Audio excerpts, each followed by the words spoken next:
సైఫ్ ఇంట్లోకి నిందితుడు ఎలా ప్రవేశించాడు? అసలు అది ఎలా సాధ్యం? సైఫ్ ఇంట్లో ప్రవేశించిన దుండగుడు ఎలా అంత పైకి వచ్చాడనేటువంటిది అంతు చిక్కటం లేదు. సాధారణంగా సైఫ్ అపార్ట్మెంట్ల లోపలికి వచ్చేవారిని ఖచ్చితంగా తనిఖీ చేస్తామని అక్కడి సెక్యూరిటీ చెప్తారు. కానీ దుండగుడు ఎలా లోపలికి ప్రవేశించాడనేటువంటిది ఇంతవరకు తేలలేదు. ఇలాంటి భద్రతా వైఫల్యాలే ఎప్పుడో ఒకసారి కొంప ముంచుతాయని సెలబ్రిటీలు కంగారు పడుతున్నారు. 12 ఫ్లోర్లు ఉన్న భవనంలో దొంగ అంత పైకి ఎలా వెళ్ళాడు? ఎక్కడ సీసీ కెమెరాలో రికార్డులు కాలేదా? అంత పెద్ద భవనంలో సీసీ కెమెరాలు ఎందుకు పెట్టుకోలేదు? దొంగను ఎవరు గుర్తించలేదా అనేటువంటిది అంతు చిక్కటం లేదు. సెక్యూరిటీ దాటి ఎలా పారిపోగలిగాడు? సైఫ్ అలీ ఖాన్ అంటే స్టార్ హీరో, పైగా పటౌడీ ఫ్యామిలీ. డబ్బుకు కొదవ ఏమాత్రం లేదు. సినిమాలు వరుసగా చేస్తున్నాడు, రెమ్యునరేషన్ బాగానే అందుకుంటున్నాడు. అలాంటి సైఫ్ తన ఇంటికి సెక్యూరిటీని ఎందుకు పెట్టుకోలేకపోయాడు? సెక్యూరిటీ సిబ్బంది ఉంటే అందులో ఎవరైనా దొంగకు సహకరించారా, లేదంటే పని మనిషితో దొంగకు సంబంధం ఉందా అన్న అనుమానాలు వెంటాడుతున్నాయి. దుండగుడు వెనక మార్గం నుంచి రావటం, అదే మార్గం నుంచి తప్పించుకోవటం సీసీ కెమెరాలో రికార్డ్ అయింది. లేకపోతే సైఫ్ అలీ ఖాన్ పై దాడి చేసి 12 అంతస్తులు దిగి తప్పించుకోవటం అంటే అంత ఈజీనా అనే ప్రశ్నలు వస్తున్నాయి. ఇప్పటి వరకు నిందితుడిని ఎందుకు గుర్తించలేకపోయారు? సైఫ్ అలీ ఖాన్ పై దాడి జరిగి 3 రోజులు అవుతోంది. ఇప్పటి వరకు పోలీసులు ఎలాంటి క్లూస్ సేకరించలేకపోయారు. దొంగను పట్టుకునేందుకు 10 ప్రత్యేక బృందాలను ఏర్పాటు చేశారు. అయితే అన్ని బృందాలు గాలిస్తున్నా దొంగ మాత్రం ఇప్పటికీ చిక్కలేదు. ఇక్కడే అనేక ప్రశ్నలు వస్తున్నాయి. ప్రొఫెషనల్సే సైఫ్ ఇంట్లోకి చోరీకి ప్రయత్నించి ఉంటారని అనుమానిస్తున్నారు పోలీసులు. ఓ అనుమానితుడిని అదుపులోకి తీసుకుని విచారిస్తున్నారు. అయితే అతడికి సంబంధం లేదని తేల్చేశారు. నిందితుడి ఆచూకీ ఎందుకు కనుక్కోలేకపోయారు? సైఫ్ అలీ ఖాన్ పై దాడి చేసిన నిందితుడిని సీసీటీవీ ఫుటేజ్ ద్వారా గుర్తించారు. దాడి తర్వాత మెట్లు దిగుతున్న ఫోటో విడుదల చేశారు. ఫుటేజ్ క్లియర్ కట్గా అనుమానితుడు కనిపిస్తున్నా ఆచూకీ కనిపెట్టడంలో ముంబై పోలీసులు విఫలమయ్యారు. దేశ ఆర్థిక రాజధానిగా పేరున్న ముంబైలోనే ఇలా జరిగితే ఏంటి అనే ప్రశ్నలు ఉత్పన్నమవుతున్నాయి. సెలబ్రిటీలు ఉండే బాంద్రా ప్రాంతంలో దొంగలు పడి సైఫ్ పై దాడి చేస్తే పోలీసులు ఇంత కేర్లెస్గా ఉంటారా?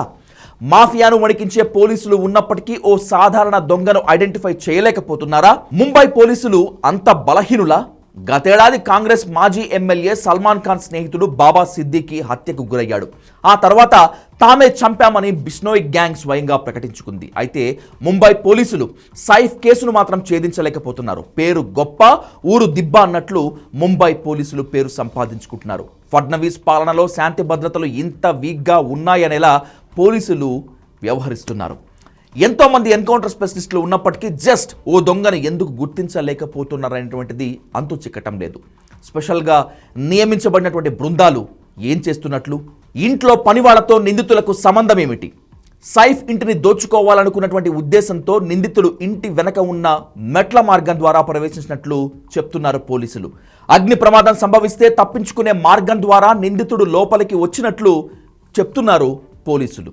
సైఫ్ ఇంట్లో నానిగా పనిచేస్తున్న ఏలియామా ఫిలిప్స్ అలియాస్ లిమా తెల్లవారుజామున 2 గంటల సమయంలో తొలుత దుండగుడిని గుర్తించింది. వెంటనే అరవడంతో ఆమెపై దాడి చేశాడు. మేల్కొన్న సైఫ్ దొంగను పట్టుకునే ప్రయత్నం చేశాడు. ఈ క్రమంలో ఇద్దరు తలపట్టంతో సైఫ్కు గాయాలయ్యాయి. సైఫ్ హాస్పిటల్లో చేరిన తర్వాత కూడా పోలీస్ యాక్టివ్ కాలేదా? సైఫ్ అలీ ఖాన్ హాస్పిటల్లో చేరినా కూడా పోలీసులు అలర్ట్ కాలేదనే విమర్శలు వస్తున్నాయి. సైఫ్ ఇంటిని పోలీసులు పరిశీలించారు, సీసీ ఫుటేజ్ను సేకరించారు. అయితే దొంగను వెంటనే పట్టుకోవటానికి తీసుకోవాల్సిన చర్యలు చేపట్టడంలో విఫలమయ్యారనేటువంటి విమర్శలు పుట్టుకొస్తున్నాయి.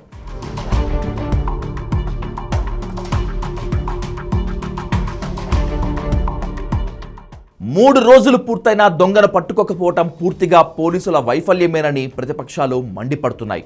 ఇక సెలబ్రిటీలపైనే దాడి చేస్తే ఇంత నిర్లక్ష్యం ఏంటని ప్రశ్నిస్తున్నారు. ఇప్పటి వరకు ప్రొఫెషనల్ దొంగలు చోరీకి ప్రయత్నించారా, సాధారణ దొంగల అనేటువంటిది కూడా కనిపెట్టలేకపోయారు. అంత పెద్ద హీరో ఇంట్లో ఇంటి చుట్టూ సీసీ కెమెరాలు లేవా? బాలీవుడ్లో స్టార్ హీరోగా పేరు సంపాదించుకున్న సైఫ్ అలీ ఖాన్ ఇంట్లో సీసీ కెమెరాలు పెట్టించుకోలేదు. భారీగా రెమ్యునరేషన్ తీసుకుంటున్నా సీసీ కెమెరాల విషయంలో ఎందుకు నిర్లక్ష్యంగా వ్యవహరించారు అనేటువంటి విమర్శలు వస్తున్నాయి.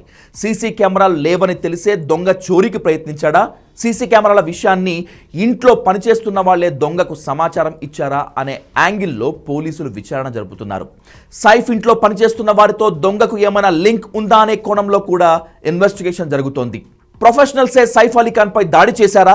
సైఫ్ ఘటనలో నిందితుడికి మాఫియా బ్యాక్గ్రౌండ్ లేదని ప్రభుత్వం ప్రకటించింది. మాఫియా లింక్ ఉంటే ఏం చేయాలో తెలుసు, తమను ఎలా కాపాడుకోవాలో ఓ ఐడియా ఉంటుంది. ఓ ఊరు పేరు లేని దుండగుడు ఎలాంటి కారణం లేకుండానే అటాక్ చేశాడు. అనామకుడు ఈ దారుణానికి తెగబడ్డాడంటే నమ్మశక్యంగా లేదు.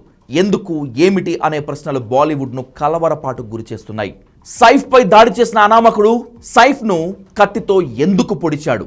దాడికి అండర్ వరల్డ్తో సంబంధం ఉందా? సైఫ్ అలీ ఖాన్ పై దాడి చేసింది మాఫియా కాదని మహారాష్ట్ర హోంశాఖ సహాయ మంత్రి యోగేష్ కదం వెల్లడించారు. బిష్నోయ్ గ్యాంగ్ సల్మాన్ ఖాన్ను బెదిరించింది, చంపేస్తామని వార్నింగ్ ఇచ్చింది. అయితే వారి టార్గెట్లో మాత్రం సైఫ్ లేడు. కొంపదీసి కొత్త శత్రువు పుట్టుకొచ్చాడా? అదే జరిగితే వాళ్ళెవరు? ఎందుకు సైఫ్ను లక్ష్యంగా చేసుకున్నారు? ఈ ప్రశ్నలే బాలీవుడ్ ఇప్పుడు ప్రశాంతంగా ఉండనివ్వటం లేదు.